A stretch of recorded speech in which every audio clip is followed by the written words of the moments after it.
Сайн байна уу? Намайг Анх Туяа гэдэг. Би Монгол Улсын их сургуулийн багш. Мөн одоогоор Data Science чиглэлээр Америкийн нэгдсэн улсад суралцж байна. Өнөөдөр би мэргэжил сонголт хийхэд туслах автомат зөвлөмжийн систем сэдвийн дор өнөөдрийнхөө илтгэлийг танилцуулъя. Ерөнхий агуулга гэх юм бол танилцуулга, асуудал тодорхойлолт, судлагдсан байдал, хэрэгэлсэн арга аргачлал, үр дүн, дүгнэлт гэсэн ерөнхий агуулгын хүрээнд өнөөдрийн илтгэлээ танилцуулъя. Тэгэхээр 12 дугаар ангиа төгсөөд өсвөр насны хүүхдүүд маань мэргэжлээ сонгодог байж байгаа. Өөрөөр хэлбэл амьдралынхаа нэг чухал сонголтыг бол хийдэг байж байгаа. Гэтэл мэргэжлээ буруу сонгох юм бол цаг хугацаа алдах төдийгүй санхүүгийн ийм эрсдэлд ордог байж байгаа. Мэргэжил буруу сонгоход нөлөөлдөг хүчин зүйл нь гэх юм бол тухайн мэргэжлийн талаарх мэдлэг, мэдээлэл тутамгаас нөгөөтэйгүүр хит их мэдээлэл дундаас өөрт хэрэгцээтэй мэдээллийг олж авах бол төвөгтэй болсон байна.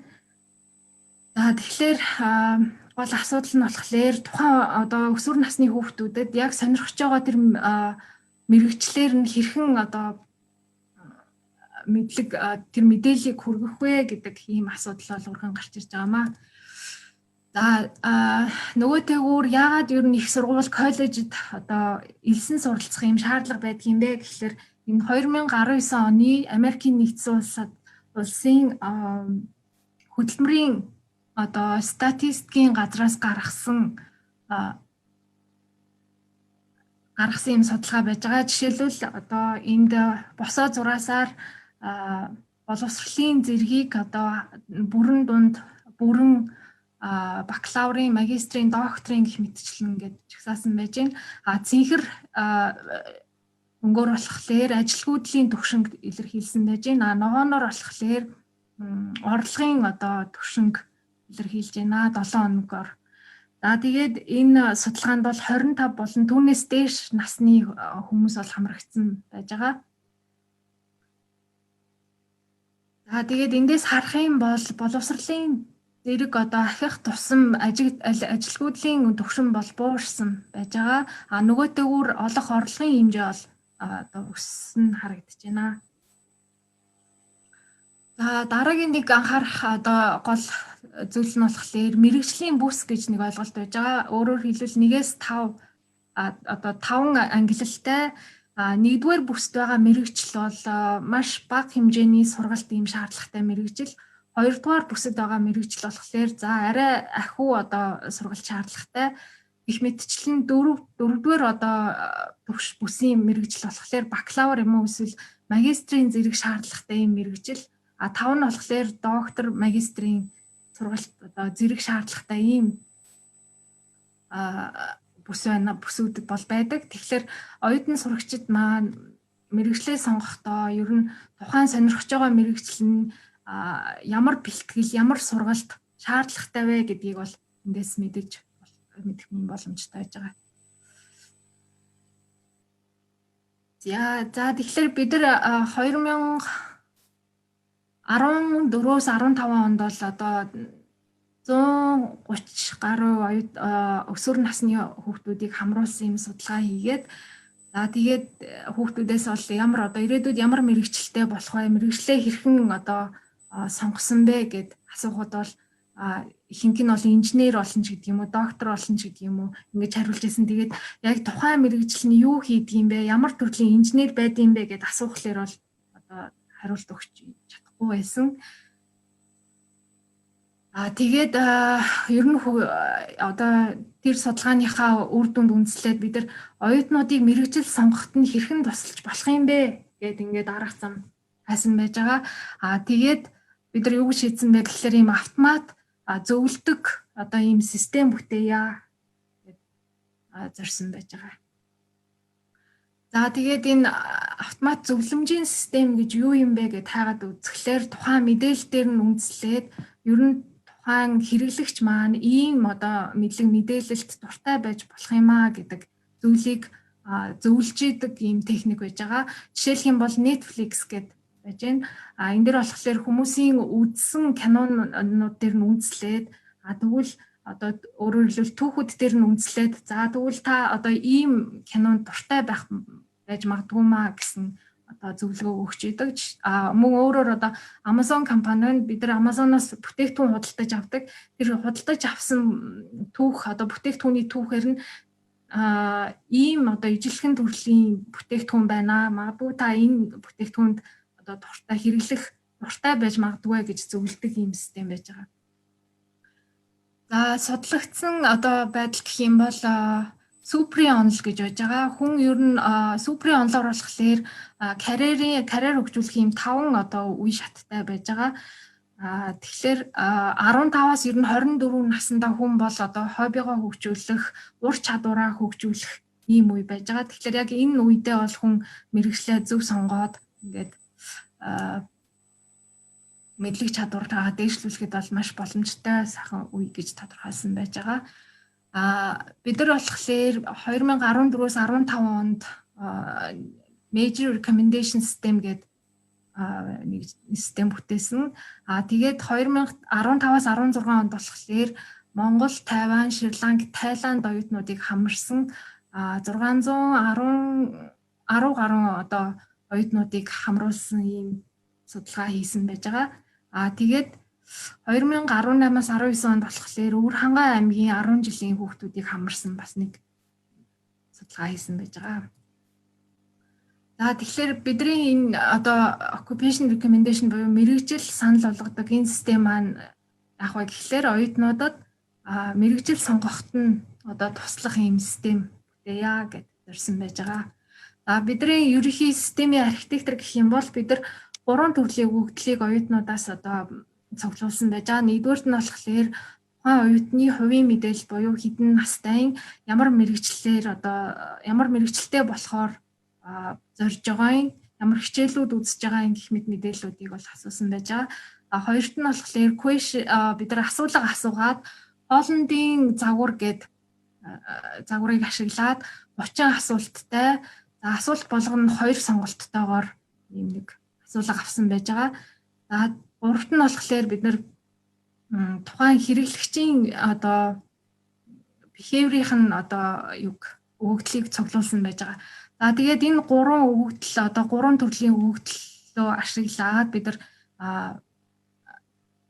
боловсруулалт хийгээд тэгээд тухайн оюутанд бол чамд ер нь иймэрхүү чиглэлийн чиний сонирхол одоо цуглуулсан мэдээлэл асуултанд асуулсан хариултанд ч үндэслээд ерөөхдөө ийм мэргэжил чамд одоо чи дуртай байж магадгүй гэд тэр мэргэжлийг зөвлөж байгаа. Дээрээс нь тухайн оюутан хэрвээ тэр мэргэжилд дуртай байх юм бол дэлгэрэнгүй мэдээллийг манай системээс авах юм боломжийг бол бүрдүүлж өгсөн байж байгаа. Систем дээр болохоор бид нар дараах ийм мэдээллүүдийг хангаж өгсөн. Тухайн мэргэжил маань мэдлэг, чадвар, сонирхол тухайн мэргэжилд одоо ямар технологи хэрэгслүүд хэрэгтэй байдгийг тухайн мэргэжлийг гүйцэтгэх ямар үйлдэлүүд байхын боловсролын ямар одоо төвшин хэрэгтэй бакалавр, магистр, доктор одоо тухайн мэргэжлийг эзэмшихэд ямар бэлтгэл хийх хэрэгтэй. Тэгээд тухайн мэргэжлийг эзэмшээ явж байхад нэгээс нөгөө рүү одоо өөр мэргэжил рүү ямар мэргэжил рүү хөрвөх юм боломжтой энэ мэргэжлийг эзэмшихэд ямар академик одоо хөтөлбөрийг сонгон судлах шаардлагатай вэ гэдэг эдгээр мэдээллийг бол өгдөг байж байгаа. Дараа нь бид нар behavioral data цуглуулсан гэсэн. Түүнд болохоор тухайн одоо оюутны асуултанд хариулж байгаа хариултын оноо. Жишээлбэл эндээс харах юм бол манай систем маань 4 төрлийн хэлнээс сонгох боломжтой. Хятад, Англи, Монгол, Тайланд гэдэг. Тэгээд асуултууд болгоно 2 хариулттай. Үнд бодлоо ерөөсөө зөв хариулт эсвэл буруу хариулт гэж байхгүй. Тухайн одоо хариулсан хариултан дээр нь үндэслээд бид нар мэргэжлээ зөвлөдөг байж байгаа. Дараагийн нэг хэсэг нь болохоор тухайн оюутан маань ямар мэргэжлийг одоо хайлтын системээр хайж вэ гэдгийг бид нар өгөгдлийн цуглуулсан байж байгаа. Түүний дараа одоо нөгөө хайгаад гарч ирсэн мэргэжлийн жагсаалтууд дундаас яг алийг сонгож үзэж вэ гэдгийг мөн цуглуулсан байж байгаа. Түүний дараа бид нар мэдээлэл өгөөд энэ одоо мэдээлэл хэр үн цэнтэй одоо чамд хэрэгтэй мэдээлэл байваа гэдгийг одоо үнэлнэ үү гэд юу асуусан байж байгаа. Энэ одоор тэмдэглэсэн. За түүний дараа болохоор бид нар ингээд 5 мэрэгчлийг бол зөвлөсөн байж байгаа. Эхнийх нь болохоор тухайн оюутны одоо тухайн өсвөр насны хүүхдийн сонгохоор төлөвлөж байгаа мэрэгчлэлтэй ойролцоо буюу одоо хөрвж болох мэрэгжлийг бол санал болгож байгаа. Асуулганд үндэслэсэн нэг мэрэгжил санал болгож байгаа. За тэгээд нөгөө лайк дарсан юм уу эсвэл одоо өндөр оноо өгсөн тэр мэрэгчлүүдтэй холбоотой мэрэгчлүүдийг ингээд санал болгоод энэ 5 мэрэгчлээс аль нь одоо энэ 5 мэрэгчлийг эренбэлж одоо алинд нь хамгийн их дуртай байна вэ гэдгээ сонгоно гэж ийм сонголтуудыг өгсөн байж байгаа. За бидний хэрэгэлсэн арга гэх юм бол энэ зөвлөмжийн системийн collaborative filtering гэдэг энэ аргыг ашигласан байж байгаа. Энэ болохоор ерөнхийдөө тухайн нэг одоо item буюу тухайн нэг шин чанартай хамгийн их ойролцоо буюу корреляцтай тэр өгөгдлийг одоо тухайн хэрэглэгчид өгдөг ийм аргыг бол хэрэгэлсэн байж байгаа. За жишээлбэл нэг бараа худалдаж авахад тэр бараатай хамгийн ойролцоо оноотой барааг сонгоод магадгүй энэ хэрэглэгч энэ одоо бараанд дуртай байх юм аа гэдэг энэ аргыг ашиглаад нөгөө мэрэгчлээ санал болгож байгаа. За бас нэг өөр нэг арга нь болохоор бид нар нөгөө текстэн өгөгдлөө тоон өгөгдөл рүү хөрвүүлэхдээ өгөгдлөө юу TF-IDF гэдэг энэ аргыг ашиглаад тэгээд өөрөөр хэлбэл текстэн өгөгдлөө тоон өгөгдөл рүү шилжүүлж хагаад тэгээд хэр одоо адилхан байна вэ гэдгийг тооцоолоод гаргаж ирсэн байж байгаа. За тэгээд бид нар 612 одоо оюутнууд өсвөр насны хүүхдүүдийг оролцуулаад үүнд бол 275 нь бол эрэгтэй, 338 нь бол эмэгтэй оюутнууд байсан. За насны хувьд гэх юм бол 20-оос 24 одоо дундаж насны хувьд бол эмэгтэй нь 21, эрэгтэй нь бол 24. За үүнээс бол 116 нь бол ахлах ангийн оюутнууд, 319 нь болохоор 1-р курсын оюутнууд. За тэгээ 35 нь болохоор одоо магистрийн түвшний оюутнууд байсан. За тэгээ 142 нь бол яг ямар чиглэлээр суралцж байгаа, ямар түвшний оюутан бэ гэдгийг бол яагаагүй бөглөөгүй байж байгаа. За үүнээс бол Монголоос 113, Шри-Ланкаас 167, Тайванаас 136, Тайландаас 176 оюутнууд бол оролцсон байж байгаа. За үүнээс компьютерийн ухаан, IT, математикийн чиглэлийн оюутнууд бол 40%, нь инженерчлэлийн чиглэлийн 14%, нь за бизнес менежментийн чиглэлээр бол 10%. За тэгээ бусад бол 36% нь бол бусад салбараас оролцсон байж байгаа. За ингээд бид нар тухайн оюутнуудаас асуулга асуугаад хамгийн дуртай одоо мэрэгчлээ ингээд сонгоно гэхлээр ихэнх нь бол нөгөө construction manager, за тэгээд нөгөө software developer, civil engineering гэсэн энэ 3 мэрэгчлийг бол хамгийн их лайк дарсан байж байгаа. За тэгээд нийтдээ 286 ширхэг одоо нөгөө мэрэгчлийг бол одоо хайж үзсэн байж байгаа. Тэгээд 72 хайлт хийгээд түүнээс 286-ыг нь бол одоо бүр дэлгэрэнгүй мэдээллийг үзсэн байж байгаа. Тэгээд 217 ширхэг фидбэкийг бол өгсөн байна. За тэгээ бид нар тухайн оюутны болохоор төлөвлөж байгаа мэрэгжил болон нөгөө оюутны хамгийн дуртай байгаа мэрэгжлийн хооронд ямар ялгаа байна вэ гэдээ ингээд үзэхлээр бид нар ерөөхдөө 6 ийм нөгөө төрлөөр мэрэгчлээ ингээд тодорхойлж байгаа. Түүний 4 нь бол одоо жишээлбэл artistic, social, enterprise, conventional нь бол ийм statistic одоо юунасаа өөр байсан байж байгаа. Өөрөөр хэлбэл нөгөө болохоор төлөвлөж байгаа мэрэгжил болон лайк дарсан тэр мэрэгжлийн хувьд бол ийм зөрүүтэй ийм үр дүн бол гарсан байж байгаа. За түүний дараа бид нар нөгөө хэдэн хувьтай ер нь алдаатай ийм предикт хийж гинвэ гэд ингээд аргуудаа ингээд үзэхлээр ерөнхийдөө Pearson distance нь болохоор алдаа бол арай бага байсан бусдыгаа бодглохлоор тэгээд бид нар дараагийнхаа судалгаанд бол дандаа Pearson-ыг ашиглаад явсан байж байгаа.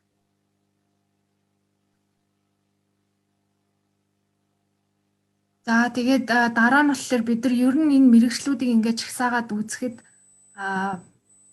хамгийн тийм одоо эрэлттэй хамгийн их одоо мэрэгчлийг агуулсан одоо салбар нь юу байна вэ гэхлээр энэ 25 дугаартай Education Training Library дотор бол маш одоо хамгийн өндөр хувьтай мэрэгчлүүд бол энд байсан. Тэгэхээр энэ маань болохоор бидний нөгөө үр дүнд нөлөөлөлт байдаг учраас бид нар үнийг бол анализ хийж үр дүндээ тусгаж өгсөн байж байгаа. За тэгээд ерөнхийдөө өнөөдрийн маань сэдв болохоор энэ мэрэгжил сонголтод өсвөр насны хүүхдүүдэд мэрэгжил сонголтод нь туслах ийм системийг бол одоо байж болох юм аа. Түүнийг одоо эхний анхны хэлбэрээр нь туршиж үзсэн ийм судалгааны нэг хэсгийг танилцууллаа. Тэгээд энэ судалгааны одоо цааш нь үргэлжлүүлэх маш олон одоо судалгаа бол одоо орж ирж байна. Жишээлбэл нэгдүгээрт нь бид нар нөгөө зарлагдсан ажлын байрнаас ямар шинэ ур чадварууд бий болж ийн вэ гэдгийг автоматар одоо тогтоогоод гаргаж ирдэг. За тэр шинэ ур чадваруудыг олгоход хэрэгтэй тэр одоо нээлттэй эхүүдийг, нээлттэй тэр номнуудыг автоматар бий болгох. Тухайн одоо ур чадварыг хөгжүүлэх тэр холбогдлолтой онлайн курсууд байна гэж оюутнуудад хүргэх. За цаашлаад энэ системээ асуулт хариултын ийм системтэй холбоод өөрөөр хэлбэл улам гүнзгийрүүлж тухайн оюутнуудаа ажиллах тийм ээ ийм байдлаар одоо энэ системийг бол цаашаа хөгжүүлэе гэж бодож байгаа. За тэгээд хамгийн сүүлд нь бол энэ гарч ирж байгаа шинэ ур чадваруудтай холбоотойгоор энэ их сургуулиудын хөтөлбөрийг одоо хэрхэн яаж уялдуулж хөгжүүлж болох вэ гэдэг эдгээр ийм одоо судалгааны сэдвүүд бол одоо гарч ирж байна. За тэгээд анхаарал тавьсанд баярлалаа. Асуулт байвал хариулъя. За сайн байна уу та? Сайн байна. Баярлалаа. Маш сонирхолтой сэдвээр ярьж өгсөнд би өнөөдөр модератор хийж байгаа хавсан юм байна. Тэгээд хүмүүсийнхээ өмнөөс харж байгаад ингээд асуулт тавих хэрэгтэй юм аа. Зөвөр яг юу яагаад хөгжих үднэс хэлэхэд нөгөө зурхаа байдаг штэ. За. Тэгээд тэр зурхаа дээр та ийм болвол ийм мэрэгжилтэй таарна гэл нэг юм бас яваад байдаг да. Тэр чи одоо миний ойлгож байгаагаар бас нэг хэлбэрийн recommendation үйлчилгээ гэх юм уу те юм уу гэж ойлгож байна. Тэгээд олон жилийн туршлага гэх юм уу статистик юм дээр үндэслэгдсэн юу байх л та. Өөрөөр хэлбэл урт хугацааны датан дээр суурилсан юм байгаа бах зүгээр. Энэ үнтэй таны судалгаа зүгээр хэрэг таардаг юм бэ? Хэрэг зөрдөг юм бэ? Энд дээр зүгээр сонирхол тэгэхээр нөгөө өгөгдөлтэй холбоотой л да. Өгөгдлөө хэр их сайн өгөгдөл цуглуулж чадна. Өөрөөр хэлбэл машин learning болж таарах нь шүү дээ. Өгөгдлөөс сайн одоо бэлдээд тэгээд машинаас сурахчвал ер нь бол нэлээд сайн хийлж өгч чадна. Тэгэхээр манай learning ажиллаж байгаа гэсэн үг үү те?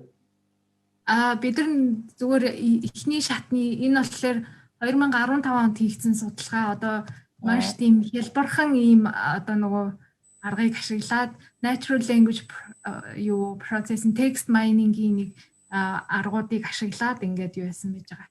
Recommendation хийж байгаа. Одоо сүүлийн үед бид нар юу зорж ийнө гэхлээр дахиад илүү их өгөгдөл цуглуулах нэгдүгээрт, хоёрдугаарт шинэ технологиудыг ашиглах. Одоо жишээлбэл deep learning ч юм уу те.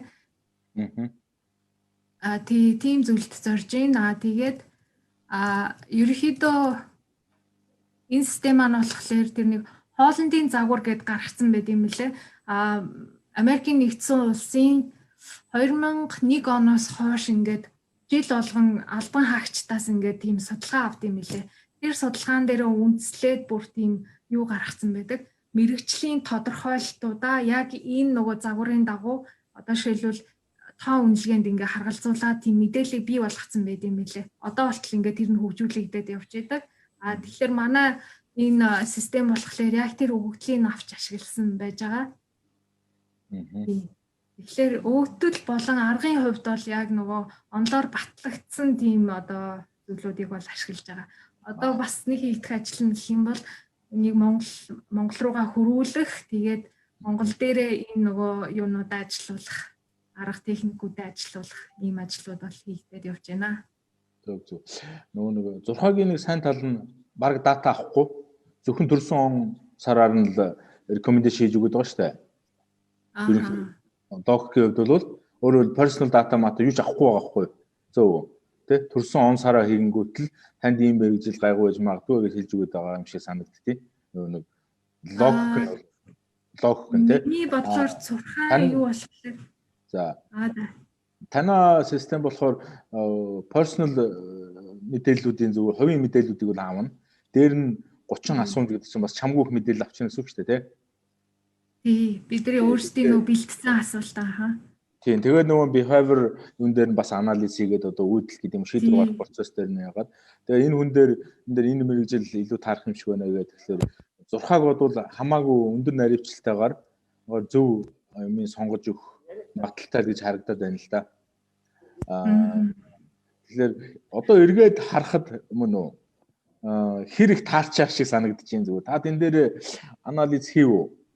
Эсвэл бол одоо ямар нэгэн аргаар 100 жилийн дараа бол овоо дата цуглчих байх л та. Чамд уг ийм recommendation хийсэн чинь чи өөр мэрэгжил сонгоод энээсэн болоод чи баян болж чадсангүй гэдэг юм уу те.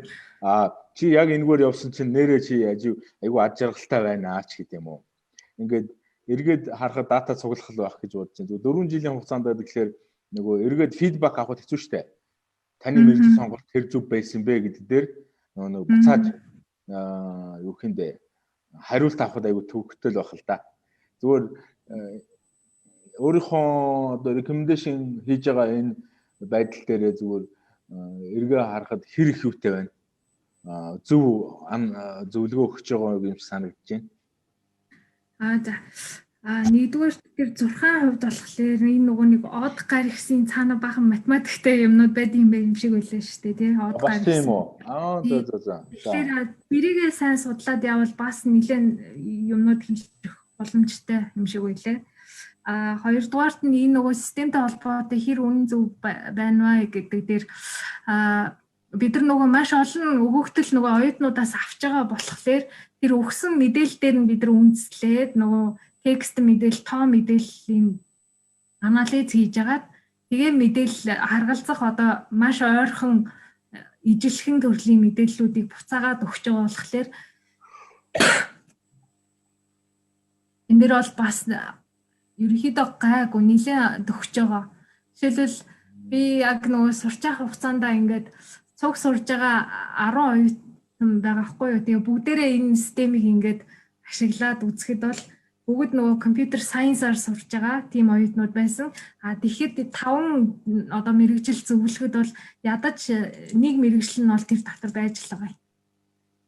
Нөгөө зөвлөж байгаа мэрэгжил дотор бол бидний нөгөө сурч байгаа чиглэлийн юу бол ингээд гарч ирж л байгаа байхгүй юу тийм. Тэгэхээр ер нь бол энэ систем нөгөө оюутнуудын өгч байгаа мэдээлэл дээр үндэслэж байгаа болохоор тэгж айхтар бүр тэсгэмтлийн юм болов уу гэж бол байхгүй. Тэгэхээр нөгөө ядчил асуулганд жишээлбэл яаж хариулж гин үү? Тэрэн дээрээс нь шалтгаалаад яг нөгөө холбогдох тэр юунуудын мэдээллийн буцаагаад өгч байгаа. Энэ нөгөө мэрэгжил одоо санал болгох систем маань нөгөө тухайн хүний нөгөө юунаас аж жаргалыг мэдрэх вэ гэдэг мэдрэмж биш үү? Тэгэхээр зарим хүн бол магадгүй их орлогч гэдэг юм уу те. Зарим хүн бол аж жаргалч байд юм уу? Эсвэл ажлынхаа үр дүнгээсгээл янз янз л ахал та. Жишээ нь эрдэмтэн улсууд бол магадгүй одоо мөнгөний сонирхлоос илүү одоо юм судлах сонирхох тэрнээс аж жаргал илүү мэдрэг улсууд эрдэмтэн болдог байдаг ч юм уу те. Жишээлбэл над дээр ингээд миний 6 дээр л дандаа л гарч идэг юм болох мөрдөн байцаагч гэдэг юм гарч ирээд байхгүй. Одоо би мөрдөн байцаагч болвол магадгүй сайн мөрдөн байцаагч болох ч байсан байж магадгүй. Гэхдээ ягаад ч юм нэг сонирхоогүй байна шүү дээ. Тэгэхээр ямар нэгэн байдлаар одоо юу гэдгийг юу юм бэ одоо яг эдийн засгийн сонирхол би ихтэй юм байлгүй дээ бодвол тий. Тэгээ бодохоор тэрийн зүгээр хэр их энэ асуултууд дотор харгалзаж үзсэн байдаг вэ? Өөрөөр хэлбэл тухайн мэргэжлийг сонгосон гоо тэн дээр үр дүн гаргасан ч байлаа гэсэн өөр юмар нөгөө юу хинт аж жаргал гэдэг юм уу тэр амжилтч гэдэг юм уу те тэр нөгөө юугийн одоо бодолцсон бэ гэж л асуух гэдэг. За. Тэрэн дээр болохоор бид нар нөгөө хоолндын загваргээд ашигласан гэсэн те.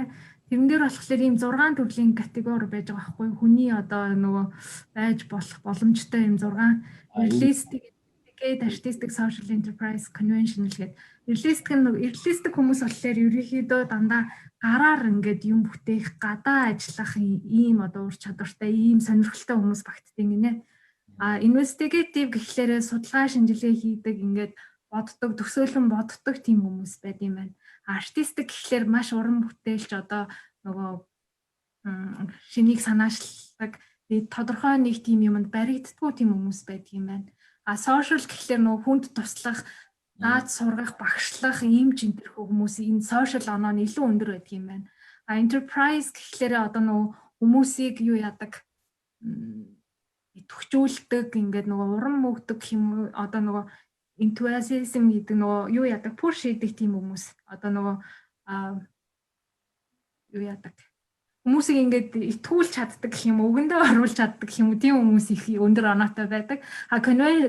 Conventional гэхлээр нөгөө юу яадаг нэгтлэн бодох нөгөө тооцоолол имэх цэгцэн дуртай хүмүүс ерөөхдөө энэ чиглэлийн оноо нь илүү өндөр байдаг юм гинэ. Энэ 6 үзүүлэлт нь болохоор бүх хүмүүст ингээд их бага хэмжээгээр ингээд байж идэг гинэ. Тэгээд хамгийн одоо өндөр 3 одоо ангиллаар нь тухайн хүний мэрэгжил бол ерөөхдөө ингээд шийдэгдээд байдаг. Тэрийг бүр ингээд тэр нөгөө Америкийн нэгдсэн улсын тэр датан дээр бүр энэ оноогоо бүр ингээд гаргаад өгсөн. Жишээлбэл програм хангамжийн мэрэгжлийн хүн бол энэ 3 одоо энэ оноонууд нь хамаагүй өндөр байдаг юм аа гэд бүр ингээд түүхэн одоо юугаар бараг стандарт болгоо гаргаад ирсэн тийм одоо юу байна мэдээлэл байна л да дата. Тэрэн дээр нь үндэслээд ерөөхдөө гаргаад ирчихэж байгаа гэсэн. Зөв. Тэр нөгөө маш олон жил 2000 гэдэг чинь 20 жилийн хугацаанд цуглуулсан нөгөө маш олон төрлийн бүх одоо төрлийн мэрэгжлийн хүмүүсээс цуглуулсан тэр өгөгдөлтөөр үндэслээд энэ 6-гийнх нь нөгөө стандарт ерөнхий утгыг гаргаад ирсэн байгаа л гэсэн үг. Зөв. За тэгвэл дахиад нэг юм асуумаар санагчлаа л да. Сүүлийн үед нөгөө за хиймэл оюун үндэстэй холбоотой ч юм уу ер нь технологийн хөгжилтэй холбогдуулаад за мань мэтийн үеч яг одоо ингээд дуусч байгаа болохоор гайгуулах. Шинэ үеийн хүүхдүүд бол үндсэндээ ядж юу яагаад нөгөө юу гэх юм бэ? Бараг амьдралдаа 5 мэрэгжил 3-5 мэрэгжил ороо солих шаардлагатай болж магадгүй гэсэн юм уншижсэн, харж ирсэн. Тэгэхээр нөгөө бодвол нэг хэсэг ажиллаад явж исэн чинь нөгөө ажлын байр нь байхгүй болсон. Бүр ингээд огт байхгүй тий. Ягаад гэвэл технологийн өөрчлөлт тэгээд магадгүй тэр салбар руу хиймэл оюуны салбар хүчтэй орсноос болоод тухайн ажлыг нөгөө робот гэх юм уу систем гэх юм уу ингээд бүрэн булаагаад авцсан. За одоо энэ бол банкны салбар дээр бас нэлээд яваад байна тий. Финтек энтер гэдэг үндсэндээ хиймэл оюун ажиллаад тухайн хүний эрсдэлээс бараг зээлийн хүүгийн хүртэл бараг систем бодоо өгчих юм шиг байл л дээ. Бүр ирээдүйд болов. Тэгэх юм бол бараг эдийн засаг шидэг ажлын байр ингээ байхгүй болноо гэсэн яригдаад байгаа. Хэрвээ энэ үнэн бол магадгүй банк санхүүгийн салбарт бол маш олноороо ингээд эдийн засагч эсвэл тейлерч гэдэг юм уу тий. Одоо мөнгөний гүйлгээнүүд чинь үндсэндээ маш олноороо финтекээр хийгдэг болоод технологийн гар утснасаа бие биендээ мөнгө шилжүүлээд байхаар банкны салбарууд маш олноороо цөөрч юм. Түүний дагаа тейлер гэдэг ажлын байр бол нэлээд багасаад байна шүү дээ тий. Үүнтэй холбогдуулаад за тухайн ажлын байр ингээ байхгүй болно гэдэг хүн амьдралдаа 5 удаа 3-5 удаа мэргэжлээ солих шаардлага гарч магадгүй гэж яригадаад байна. Ийм тохиолдолд энэ систем маань одоо 3-аас 5 ажлын байр санал болгох уу? За энэ нэгэ болчлоо. Миний ажлын байр байхгүй болчлоо гэвэл тэгэхээр танаа систем рүү ороод явангууд нөгөө систем нөгөө ажлыг нь стил санал болгосон хэвээр байхгүй шүү дээ. 10 жилийн дараа нөгөө ажлын байр байхгүй болсон чинь танаа системээс тэр ажлын байр байхгүй болчлоо. Тэгэнгүүт хоёр дахьт нь үгүй та одоо энэ зүгээр юм байна гэд өөр ажлын байр санал болгоол байх уу те. Эсвэл одоохондоо тийм юм их бодоогүй байна уу? За энэ юу нь болохоор зөвхөн өсвөр насны хүүхдүүдэд зориулсан байж байгаа. Өсвөр насны болон нөгөө юунд нэгдүгээр курсын мэргэжлээ сонгох гэж байгаа ийм хүүхдүүдэд зориулсан байж байгаа. Тийм болохоор нөгөө академик хөтөлбөр буюу ямар хөтөлбөрөөр цаашаа суралцах вэ энэ төр гээд ямар ур чадварууд хэрэгтэй вэ гэд тэрэн дээр нь илүү төлөрч тэр мэдээллүүдийг өгч байгаа. Тэгэхээр нөгөө аль хэдийн ажил хийж байгаа хүмүүсийн хувьд болохоор скоп нь арай өөр болчихно. Өөрөөр хэлбэл арай өөр систем ажиллах бах тий. Жишээлбэл ийм туршлагатай одоо аль хэдийн мэргэжлээрээ ажиллаж байгаа хүмүүсийн хувьд ямар шин мэдлгүүд бий болж гин үү? Тэр мэдлэгээ хэрхэн одоо яаж нөхөж авах уу гэдэг тийм юмнуудыг харин хэлж өгвөл арай илүү бах тий. Тэгээд мөн одоо энэ мэрэг одоо хийж байгаа ажилтай чинь энэ ажлыг өөр одоо ойролцоо ямар одоо мэргэжлэр сольж болох уу гэдэг ийм одоо юун дээр одоо илүү фокуслуул арай үр дүнтэй авах гэж бодож байна. Тийм манай энэ системийн хувьд бол тэрийг бол ерөөсөө тусгаагүй эдний нөгөө зорьсон зорилтод бүлэг маань болохоор өсвөр насны болон нэгдүгээр курсын оюутнуудад зориулсан ийм судалгаа бол хийсэн байж байгаа. Зөв. За ойлголоо. Надад нэг асуулт байна. Шууд ороод асууж болох уу? Болдгоо яах вэ? Чөлөөтэй тийм. За ер нь энэ мэрэгжлийн чиг баримжаа олох гэдэг бол их чухал. За тэгээд энэ өсвөр насндаа аль болох эрт ямар авиас чадвартай одоо тэр 5 янзын юу хэлээд байна шүү дээ.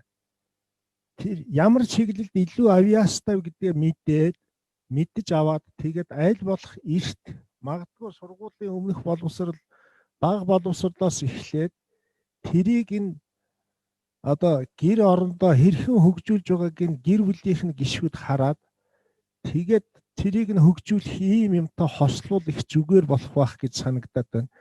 Зүгээр энэ юу бол мэдээж хэрэгтэй л дээ хүний одоо цаг хугацааг хэмнээд одоо сургууль төгсөж байгаа хүмүүс чинь аль байгууллагт орж очиж ажиллах уу тэгэл ярилцлага өгөх гэж ингээд нэг бөө юм болдог. Тэрийг одоо солиход их хэрэгтэй юм байна. Дээрээс нь нэмээд ер нь энэ гэр бүлтэй хүүхдүүд сурсан мэдснээ харуулах хэрэгтэй болно. Хандлага юм яаж өөрчлөгдөж гин үү, ямар авиас чадвар нь илэрж гин үү гэдгийг нь хамгийн ойроос байнга харж байж үнэн бодиттой хэлж өгөх хүн бол их эцэг асран хамгаалагч ах эгч дүү найз нөхдүүд нь байх болов. За ажил мэргэжлийн эзэмших гэж байгаа бол хамт ажиллаж байгаа хүмүүс тэр хүмүүсийг удирдах байгаа хүмүүс нь хамгийн зөв одоо үнэлгээг өгөх болов. Тэгээд тэргээрээ дамжаад тэр одоо яг жинхэнэ тохирсон сонирхолтой авиас чадварт нь тохирсон ажил мэргэжлийн ажиллаа хийгээд тэгээд нөхцөл байдал өөрчлөгдөхөө зэрэг тэгээд мэргэжлээ солино уу. Одоо ер нь амьдрал дээр бол маш олон мэргэжлээ сольсон тийм хүмүүс их байдаг.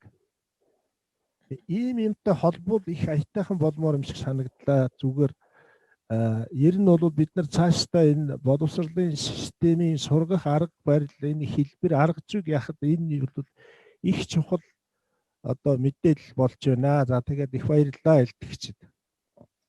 Энэ асуулт биш юм шиг байна. Санаа л нэмж байгаа юм болоо явчих чинь. За тэгээд хоорондоо саналаа хуваалцвал их хэрэгтэй зүйл болох байхаа. За баярлалаа. За энд нэг юм асуулт ирсэн байна. Одоо энэ системийг хэрэглэмээр байна. Одоо энэ ажиллаж байгаа юу? Хаа нэгтэй юм руу ороод ингээд ажиллаж болох уу гэж хэлж байна. За энэ систем бол ажиллаж байгаа. Гэхдээ бид нар одоогор нөгөө шинэ технологи нэвтрүүлж байгаа. Ерөнхийдөө 2 сараас буцаад ашиглалтандаа орчин. Ер нь бол ажиллаж байгаа. Зөв. Тэгвэл дараа нь одоо энэ комент бичсэн улсуудад зориулаад URL-ийг нь нь тавьчих болох юм байна те. Энэ систем рүү 2 сараас ороод одоо үзээрэй ч гэдэг юм уу гээд болох уу? Тий, болно. За тэгвэл дараа нь юу яа URL-ийг нь тавь идэхгүй энэ системийг ашиглахыг сонирхож байгаа хүмүүс нэлээд байгаа юм байна. За. За баярлалаа. За өөр асуултууд одоо байна уугүй би нэг үзээтгэе.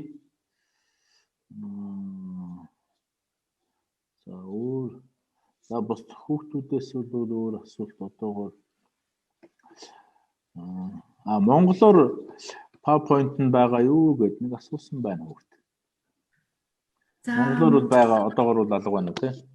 Тий, монголоор бэлдээгүй л байна да. Аха. За ойлголоо. За юун дээр одоогийн систем дээр deep learning бол ажилладаг гэсэн үү? Одоо бид нар яг deep learning дээр ажиллаж байгаа. Ажиллаж байгаа юу те?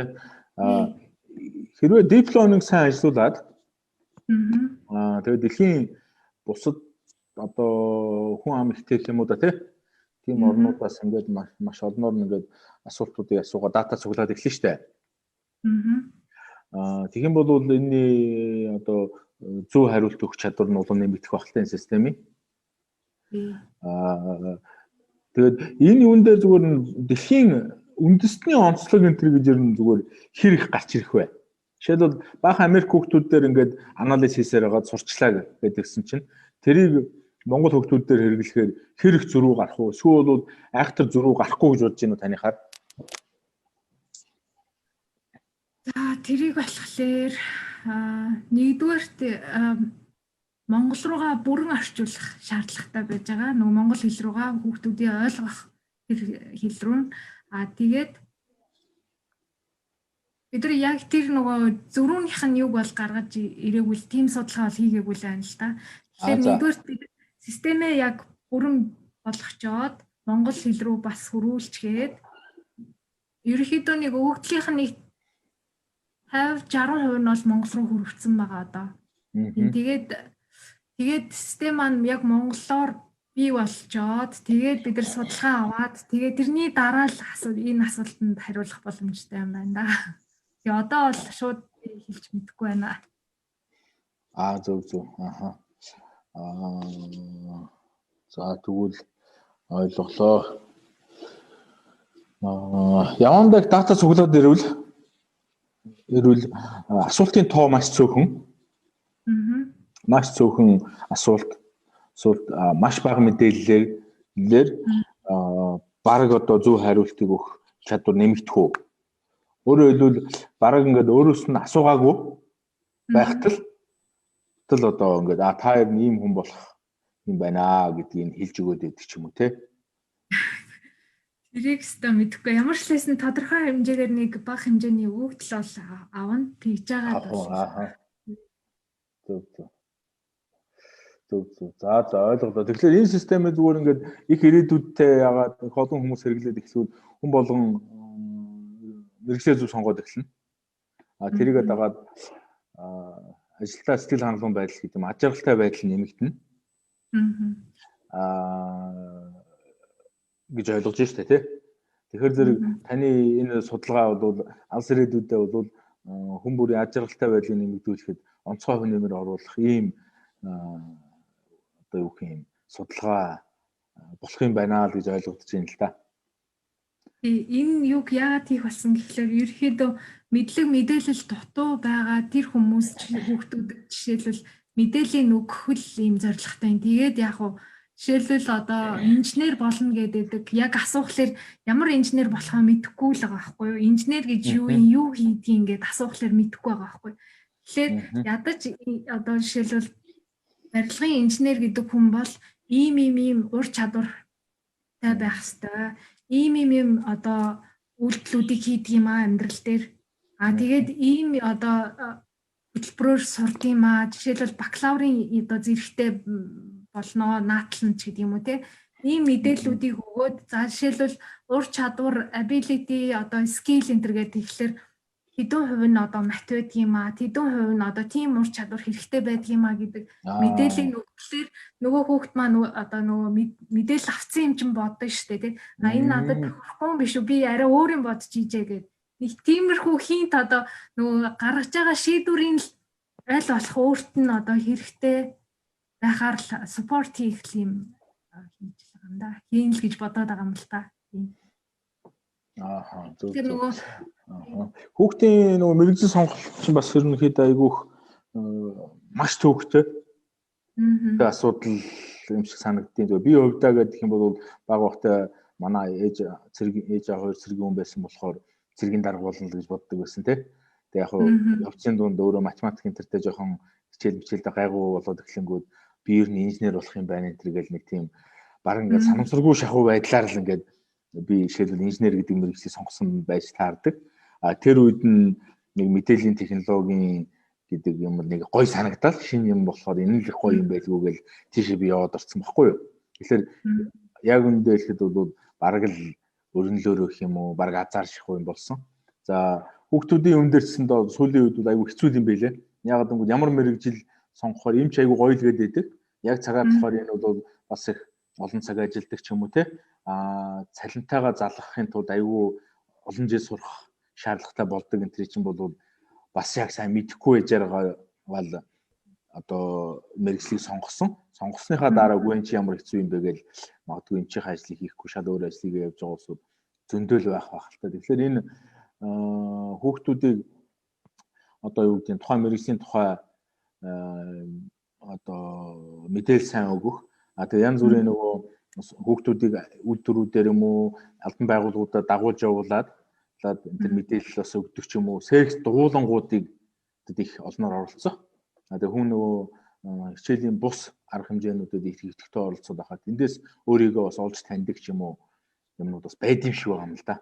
Тэгээ ийм арга хэмжээнүүд бас ач холбогдолтой. Дээр мэдээлэл сайн өгөөд магадгүй тэр зөвхөн мэдээлэл дотор энэ ямар ажлаас гадна энэ яг ямар орлоготой юм, ямар цалин авдгийг те энэ төр гэдэг бусад бас мэдээллүүдийг хэцүү зовлонтой асуудлуудыг магадгүй энэ мэргэжлийг сонгосноор харамсч явдаг улсууд зөндөл байдаг л байлгүй те.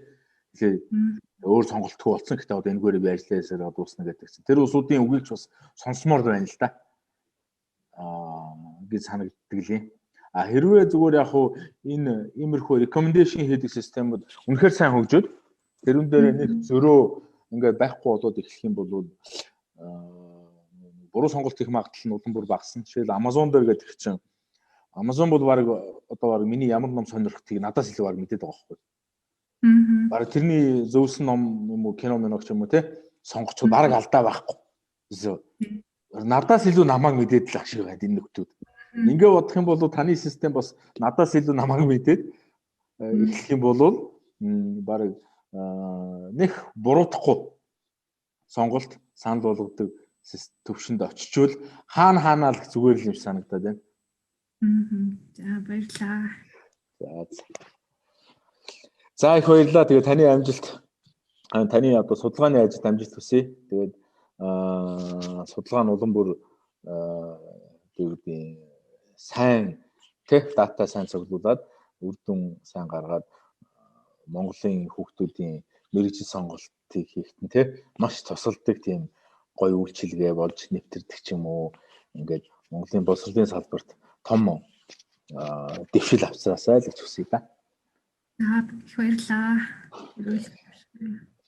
За өнөө одоо энэ ихтгэлээ дуусчихуу да. Өөр асуулт ирсэн юм байна уу? Би нэг хараадах уу?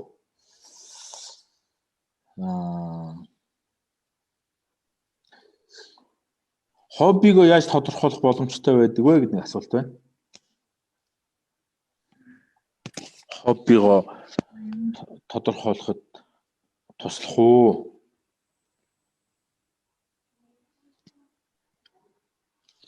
Энэ дээр одоо юм да тий. Яг нөгөө ур чадвар сонирхол ур чадварыг л одоо юу хилж өгч болно.